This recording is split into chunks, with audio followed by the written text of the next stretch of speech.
పూర్వీకి స్వాగతం. A manual to సూచనలు లేదా సమాచారాన్ని అందించే స్వీయ శోధన సాధనం. So now very interesting point చూద్దాం.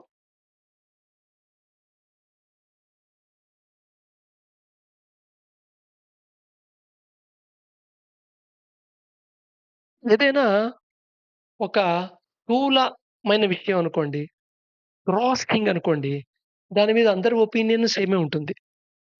సిమిలర్ ఒపీనియన్ ఛాన్స్ ఎక్కువుంటుంది. బట్ అది ఫైనెస్ట్ అండ్ సటిలెస్ట్ థింగ్ అనుకోండి, దాని మీద డిఫరెంట్ ఒపీనియన్స్ ఫార్మ్ అవుతుంటాయి. డిఫరెంట్ ఒపీనియన్స్ గ్రంథస్థం చేయబడుతుంటాయి. వెర్బల్‌గా వింటూ ఉంటాం. ఎవరి దృక్కోణంలో వాళ్ళు చెప్తూ ఉంటారు. దాంతో చివరికి దాని యొక్క మూలంగా దాన్ని డీప్‌గా అర్థం చేసుకోవాల్సింది అర్థం చేసుకోకుండా పోతుంది. ఇలా పోయినవి చాలా పదాలున్నాయి. అన్నీ సూక్ష్మమైనవి. దాంట్లో చాలా ఇంపార్టెంట్‌ది ప్రేమ. లవ్. సో, అందుకని ఇక సెంటర్‌లో లవ్ సింబల్ వేయటం జరిగింది. సో, ఎనీవే ఇక్కడుందామా ఒక ట్రయాంగిల్ తీసుకుందాం ఫస్ట్. ఈ ట్రయాంగిల్ యొక్క శీర్షాల్ని ఏం చెప్తున్నాయంటే, ఒకటేమో అథారిటీ అధికారం. రెండోదేమో డ్యూటీ. రెండోదేమో హక్కు. సామాన్యంగా మనం ఒకళ్ళతో ఇంటరాక్షన్ ఏ అనే మనిషి బి అనే మనిషితో ఇంటరాక్ట్ అవుతున్నాడంటే, ఇక్కడ ప్రతి మనిషికి ఏ అనే మనిషికి బి మీద, బి అనే మనిషికి ఏ మీద కొంత అథారిటీ ఉంటుంది. కొంత డ్యూటీ రిలేటెడ్ ఉంటుంది. కొంత హక్కు ఉంటుంది. సో, ఓ రకంగా చెప్పంటే వాడి అథారిటీలోంచే వాడి హక్కు, డ్యూటీస్ అనేవి కూడా ఫార్మ్ అవుతూ ఉంటాయి. కానీ మన కాన్స్టిట్యూషన్‌లో కూడా కాన్స్టిట్యూషనల్ రైట్స్ ఇచ్చారు. కాన్స్టిట్యూషనల్ డ్యూటీస్ కూడా ఇచ్చారు. So, right. సరే ప్రస్తుతానికి A and B, A B యొక్క ప్రెజెన్స్‌లో 3 రకాల భావనలకి గురి అవుతుంటే, మిశ్రమ భావనకు గురవుతుంటే, ప్రేమలో ఉన్నాడు, నన్ను ప్రేమిస్తున్నాడని ఫీలింగొచ్చే అవకాశం ఉంటుంది. ఏ అనే మనిషికి బి అనే మనిషి ప్రేమిస్తున్నాడు, ప్రేమ అనే ఫీలింగ్‌లో ఉన్నాడు అనేది ఏ మనిషికి ఎప్పుడు తెలుస్తుంది అంటే, మూడిటి యొక్క మిక్స్‌డ్ ఫీలింగు. ఏమిటా 3? Peace, compassion, kindness. అంటే శాంతి, కరుణ, దయ. సపోజు ఏ అనేవాడు బి అనే ప్రెజెన్స్‌లో శాంతి, కరుణ, దయ అనేవి 3 ఫీల్ అవుతున్నాడు అంటే, బి ప్రెజెన్స్‌లో ఏ ప్రేమ అనే భావనలో ఉన్నాడు అని అర్థం. బి మనిషికి ఎలా కనబడుతూ ఉంటుందంటే, ఇక్కడ ఇంటరాక్షన్ చూస్తుంటే ఎలా కనబడుతుందంటే, ఇద్దరి మధ్య ఇంటరాక్షన్ అనేది అధికారము, డ్యూటీ అండ్ హక్కుకి సంబంధించిన విషయాల్లా కనబడుతూ ఉంటాయి. పూర్వం చెప్పాలంటే ఈ 3 డ్రైవింగ్ ఫోర్సెసే ఇంటర్ రిలేషన్ ఫ్రేమ్ చేయటంలో. బట్ ఈ దీంట్లో ఒక్క అడుగు నువ్వు అధికారం వైపుకి ప్రయాణం చేశావు అంటే, అధికారం దాటి ప్రయాణం చేశావు అంటే, అధికారం కూడా ఒక రేంజ్ ఉంటుంది గదా! ఆ రేంజ్ దాటి ఈ రేంజ్ మళ్ళా స్ట్రక్చర్ ఆఫ్ యాక్సెప్టెన్స్ మీద ఆధారపడుతుందండి అది. సో, ఈ స్ట్రక్చర్ ఆఫ్ యాక్సెప్టెన్స్ అర్థమైతే, యాక్చువల్ నీ అధికారం యొక్క కరెక్ట్ పొజిషన్‌లోకెళ్తావు నువ్వు. అదర్‌వైజు నువ్వు యాక్సెప్ట్ చేసిన పాయింట్ ఏదవుతుందో అదే అధికారం అనుకుంటావు. అలా ప్రవర్తించడమే. సో, అలా కాకుండా ఒక అడుగు అధికారం దాటి అధికారం వైపుకు ఈ ఏదైతే రోప్ ఉందో యెల్లో లైను, బ్లూ లైను దీన్ని అటేపు చింత లాగినట్టయితే ఒక్క అడుగు పక్కకేసినట్టయితే వెంటనే ఎదురుగుండా వాడు అంటే బి అలా చేశాడనుకుందాం. అథారిటీ వైపు ఒక అడుగు ఎక్కువ ప్రయాణం చేశాడు. అథారిటీ అనే దాన్ని లాగాడు ఆ దారాన్ని.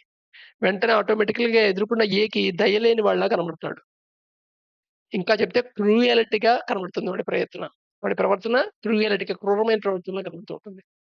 సో, ఏ అనేవాడు బి వాడిని క్రూయల్‌గా కనబడుతున్నాడు, క్రూరమైన ప్రవర్తనగా ఉన్నట్టు కనబడుతున్నాడు అంటే అర్థం ఏంటంటే, బి అనేవాడు తన అధికారం స్ట్రక్చర్ ఆఫ్ యాక్సెప్టెన్స్‌లో తన అధికారం, తన యాక్సెప్టెన్స్‌లో, తన అవేర్‌నెస్‌లో లేడు అని అర్థం. ఎప్పుడైతే అవేర్‌నెస్‌లో ఉన్నాడో ఆటోమేటిక్‌గా అది మారుతూ ఉంటుంది. సో దట్ కైండ్‌నెస్ పొజిషన్‌కొచ్చి ఆగుతుంది. అధికారం ప్రదర్శించడు అనట్లే ఇక్కడ. అధికారం ఎంత ప్రదర్శించాలి, ఎంత ప్రదర్శించకూడదు అనేటంటే, ఎదురుగుండా వాడు క్రూయలిటీ ఫీల్ అవుతున్నాడా? కైండ్‌నెస్‌గా ఫీల్ అవుతున్నాడా? కైండ్‌నెస్‌గా ఫీల్ అవుతున్నప్పుడు ఇక్కడ నీకు సజెషన్ ఇచ్చినట్టుగా ఉంటుంది. గైడ్ చేసినట్టుగా ఉంటుంది. అలా గాకుండా వాడు మేనేజ్ చేస్తున్నావు నిన్ని డైరెక్ట్ చేస్తున్నాడు, ఇంపోజ్ చేస్తున్నాడు, ప్రెషరైజ్ చేస్తున్నాడని ఫీలింగొస్తే అది క్రుయాలిటీ అన్నమాట. నెక్స్ట్ అలాగే డ్యూటీ. డ్యూటీ వైపుకి ఒక అడుగు ఎక్కువ ప్రయత్నించామనుకో డ్యూటీ కూడా స్ట్రక్చర్ ఆఫ్ యాక్సెప్టెన్స్ ఉంటుంది. ఇలా సో, ఆ స్ట్రక్చర్ ఆఫ్ యాక్సెప్టెన్స్ ముందు ఎగ్జామిన్ చేసుకోవడం చాలా ఇంపార్టెంట్. సో, డ్యూటీలో ఒక అడుగు పక్కకి మూవ్ చేసాడనుకో, వెంటనే వాడేమో చేస్తున్న బి అనే వ్యక్తేమో ఫ్రస్ట్రేషన్‌కి గురవుతూ ఉంటాడు.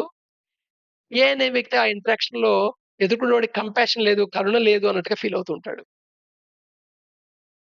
అదే సపోజ్ హక్కు అనే డ్రైవింగ్ ఫోర్స్‌ని ఒక అడుగు ఎక్కువ వైపు ప్రయాణం చేస్తే, బి అనే వ్యక్తి ఏ అనే వ్యక్తి అగ్రెసివ్‌గా కనపడతాడు. ఉక్రోషంగా ఉన్నట్టు, కోపంగా ఉన్నట్టు కనపడుతుంటాడు. శాంతి కోల్పోయినట్టు ఫీల్ అవుతుంటాడు.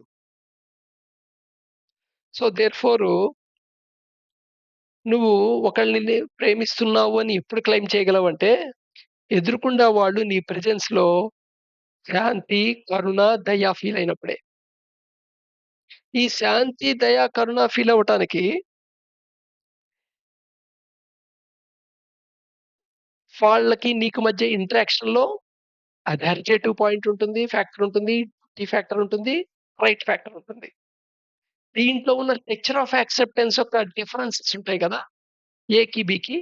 దాన్ని బట్టి నేను దయ చూపిస్తున్నానని వీడికనిపిస్తుంటుంది. కానీ క్రూరంగా ఎదుర్కొన్నవాడు ఫీల్ అవుతుంటాడు. నేను కరుణ చూపిస్తున్నానని వీడనుకుంటుంటాడు. కానీ ఎదుర్కొన్నవాడు ఫ్రస్ట్రేషన్‌కి గురవుతూ ఉంటాడు. వీడు అగ్రీటివ్‌గా ఉంటాడు. కానీ ఎదుర్కొన్నవాడు నేను శాంతి కురిపిస్తున్నానని వాడనుకుంటాడు. సో, ఈ కాన్ఫ్లిక్ట్ డైనమిక్‌ని క్లియర్‌గా అర్థం చేసుకోవాలంటే ఎదురుగుండా వాళ్ళు నిన్నెంత ప్రేమిస్తున్నాడో నువ్వు మేనేజ్‌మెంట్ చేయలేవు. మేనేజ్‌మెంట్ చేయాలంటే ముందు నీ స్ట్రక్చర్ ఆఫ్ యాక్సెప్టెన్స్ నీకు తెలియాలి. సో, ఈ అథారిటీలో, డ్యూటీలో, రైట్‌లో నీ స్ట్రక్చర్ ఆఫ్ యాక్సెప్టెన్స్ నీకు క్లియర్‌గా అండర్‌స్టాండ్ అయితే అట్‌లీస్ట్ నీ స్ట్రక్చర్ ఆఫ్ యాక్సెప్టెన్స్‌ని ఇలా అధికారం ప్రదర్శించడం, ఇలా ఈ ఈ కండిషన్‌లో అధికారం ప్రదర్శించడం, ఈ కండిషన్‌లో అధికారం ప్రదర్శించడం, ఈ కండిషన్‌లో అధికారం ప్రదర్శించడం. ఇలాగ డిఫరెంట్ కండిషన్స్‌లో నువ్వు ఏదో ఒకటి యాక్సెప్ట్ చేస్తావు. ఇది సబబు అని. అది ఆ సబబు అనే యాక్సెప్ట్ చేసే పాయింట్ ఉంటుంది. Justify point. అది నీ బిలీఫ్ సిస్టమ్ మీద ఆధారపడుతుంది.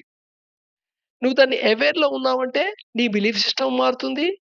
ఆటోమేటిక్‌గా అక్కడ ప్రాపర్‌గా నువ్వు ఆ అథారిటీ యాక్షన్‌ని ఇన్వాల్వ్ అవుతావు. అలా కాకుండా ఉంటే నువ్వు కంపల్సీలో చేస్తున్నట్టు. అలా చేస్తుంటే రెస్పాన్సివ్‌లో చేస్తున్నట్టు. సో, ఎవరైతే రెస్పాన్స్‌లో ఉన్నారో ఇక్కడ బాలన్స్ మెయింటైన్ చేయగలుగుతారు. అథారిటీకి, డ్యూటీకి, రైట్‌కి. నువ్వు బాలన్స్ చేస్తున్నానని నువ్వు ఫీల్ అవ్వటం కాదు. ఫస్ట్ నీ structure of acceptance of authority, duty and right అనేది నువ్వు అండర్‌స్టాండింగ్‌లో దాని మీద సఫిషియెంట్‌గా టైమ్‌ని వెచ్చించి దాని గురించి ఆలోచించగలిగితే ఆటోమేటిక్‌గా నీ ప్రెజెన్స్‌లో ఎదుర్కొన్నవాడు క్రుయల్టీ‌గా ఫీల్ కాడు. వీడు క్రుయల్టీ‌గా ఉందని ఫీల్ అవ్వగలడు. నువ్వు స్టేషన్‌కి గురి కావు. నువ్వు ఎగ్రివేషన్‌కి గురి కావు. నీ ప్రెజెన్స్‌లో ఎదుర్కొన్నవాడు పీస్, కంపాషన్, కైండ్‌నెస్ ఫీల్ అవుతుంటాడు. ఇప్పుడు ఏకి, బికి మధ్య ఒక ఇంక్లూజివ్‌నెస్ ఫార్మ్ అవుతుంది. ఇంక్లూజివ్‌నెస్ ఎలా ఉంటుందంటే, I am ready to do anything for counter person అనే కండిషన్ ఇద్దరిలోనూ ఫార్మ్ అవుతుంది. Now those 2 are said to be in love. వాళ్ళిద్దరే లవ్‌లో ఉన్నారు. మిగతావన్నీ కండిషన్ లవ్‌లే. రకరకాల కండిషన్స్, వాళ్ళ రోల్ ప్లేయింగు, వాళ్ళ ఐడెంటిటీసు, వాళ్ళ కంక్లూజన్సు వాటి ద్వారా ఏర్పడిన ఇంటిమసీ‌నే లవ్ అనే భ్రమలో ఉంటుంటారు. సో, అందుకని నువ్వే ఎదురుగుండా వాడి ప్రవర్తన బట్టి వాడు ప్రేమిస్తున్నాడు లేదా బేరీజ్ వేయటం కాదు. నువ్వు ఎంత ప్రేమించగలవు, ఎంత ఇంక్లూజివ్‌గా ఉండగలనేది నీ స్ట్రక్చర్ ఆఫ్ యాక్సెప్టెన్స్ పరిశీలించుకుంటే నీకు తెలుస్తుంది. అదర్‌వైస్ తెలిసే అవకాశం లేదు.